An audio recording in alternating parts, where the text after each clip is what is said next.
اعوذ باللہ من الشیطان الرجیم بسم اللہ الرحمن الرحیم الحمد للہ رب العالمین والصلاة والسلام علی سید المرسلین وخاتم النبیین اما بعد۔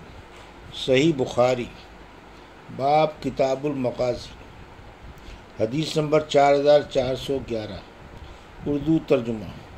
ہم سے عبید اللہ بن سعید نے بیان کیا، کہا ہم سے محمد بن بکر نے بیان کیا، کہا ہم سے ابن جریج نے بیان کیا، ان سے موسیٰ بن عقبہ نے، انہیں نافع نے اور انہیں ابن عمر رضی اللہ عنہ نے خبر دی کہ نبی کریم صلی اللہ علیہ وسلم اور آپ صلی اللہ علیہ وسلم کے ساتھ آپ کے بعض اصحاب نے حجۃ الوداع کے موقع پر سر منڈوایا تھا اور بعض دوسرے صحابہ نے صرف ترشوا لیا تھا۔ حدیث نمبر 4412، اردو ترجمہ۔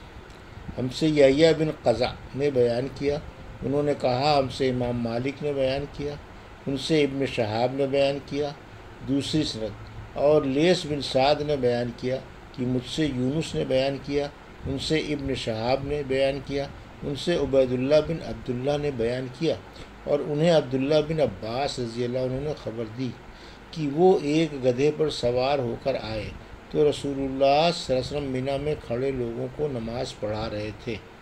یہ حجۃ الوداع کا موقع تھا۔ ان کا گدھا صف کے پیچھے صف کے کچھ حصے سے گزرا، پھر وہ اتر کر لوگوں کے ساتھ صف میں کھڑے ہو گئے۔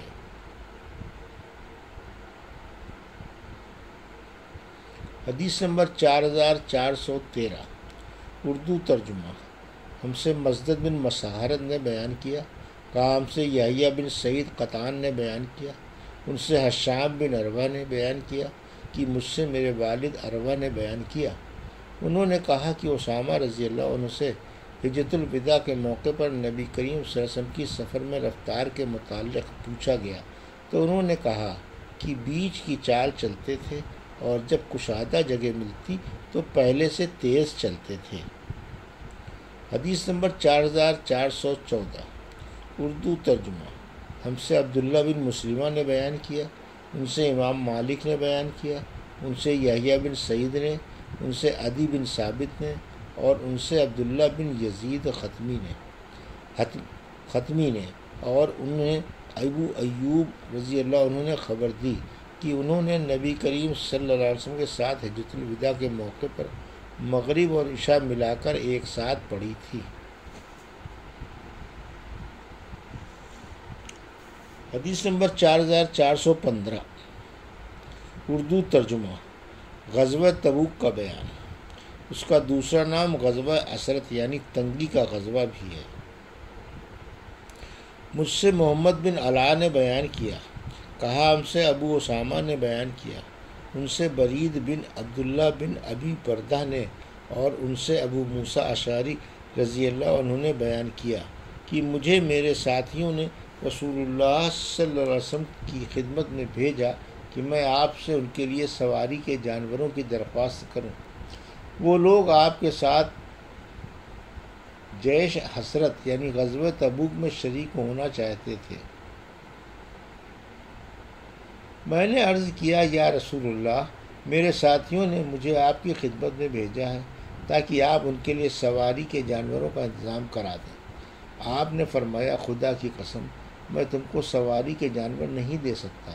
میں جب آپ کی خدمت میں حاضر ہوا تھا تو آپ غصے میں تھے اور میں اسے معلوم نہ کر سکا تھا۔ آپ صلی اللہ علیہ وسلم کے انکار میں بہت غمگین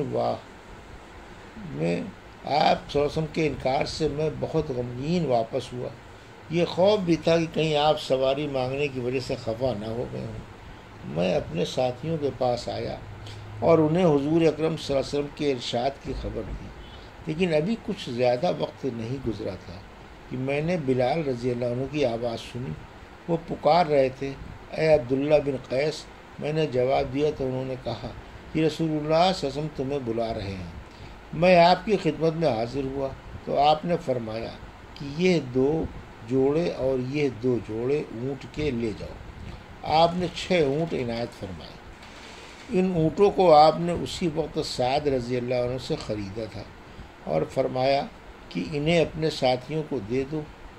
اور انہیں بتاؤ کہ اللہ تعالیٰ نے یا آپ نے فرمایا کہ رسول اللہ صلی اللہ علیہ وسلم نے تمہاری سواری کے لیے انہیں دیا ہے، ان پر سوار ہو جاؤ۔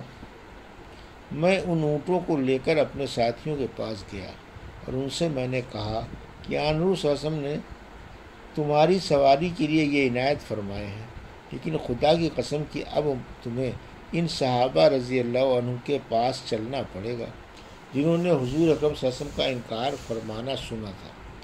کہیں تم یہ خیال نہ کر بیٹھو کہ میں نے تم سے آن حضور صلی اللہ علیہ وسلم کے ارشاد کے متعلق غلط بات کہہ دی تھی۔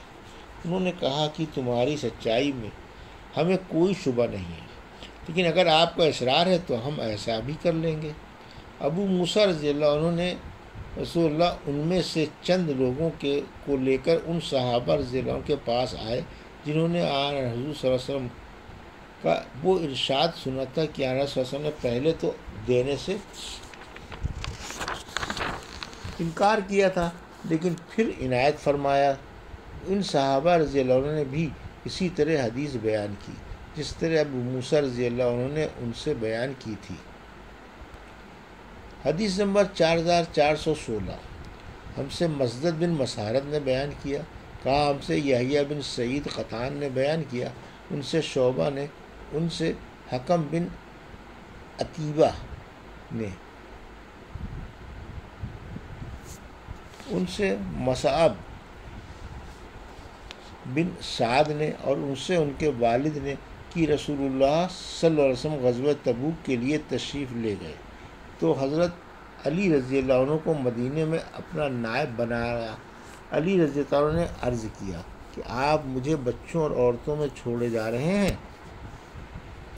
آقا صلی اللہ علیہ وسلم نے فرمایا کیا تم اس پر خوش نہیں ہو کہ میرے لیے تم ایسے ہو جیسے موسیٰ علیہ السلام کے لیے ہارون علیہ السلام تھے، لیکن فرق یہ ہے کہ میرے بعد کوئی نبی نہیں ہوگا۔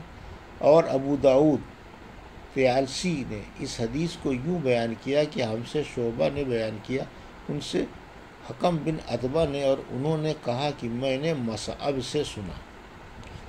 حدیث نمبر 4417 اردو ترجمہ۔ ہم سے عبید اللہ بن سعید نے بیان کیا، کہا ہم سے محمد بن بکر نے بیان کیا، کہا ہم کو ابن جریج نے خبر دی، کہا کہ میں نے عطا سے سنا، انہوں نے خبر دیتے ہوئے کہا کہ مجھے صفوان بن یعلا بن امیہ نے خبر دی اور ان سے ان کے والد نے بیان کیا کہ میں نبی کریم صلی اللہ علیہ وسلم کے ساتھ غزوہ اسرت میں شریک تھا۔ بیان کیا کہ یعلا رضی اللہ عنہ کہا کرتے تھے کہ مجھے اپنے تمام عملوں میں اسی پر سب سے زیادہ بھروسہ ہے۔ عطا نے بیان کیا، ان سے صفوان نے بیان کیا کہ یعلا رضی اللہ عنہ نے کہا میں نے ایک مزدور بھی اپنے ساتھ لے لیا تھا، وہ ایک شخص سے لڑ پڑا اور ایک نے دوسرے کا ہاتھ دانت سے کاٹا۔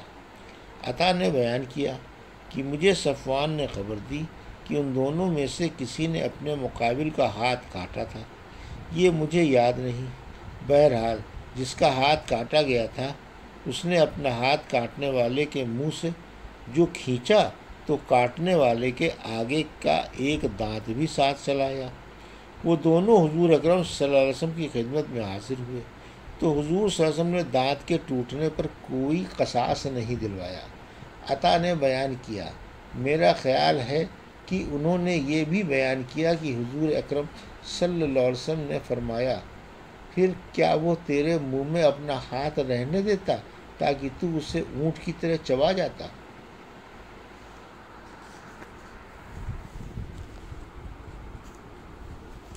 یہ تھی صحیح بخاری باب کتاب المغازی کی حدیث نمبر 4411 سے 4417 کا اردو ترجمہ جو ابھی آپ نے سماعت فرمایا۔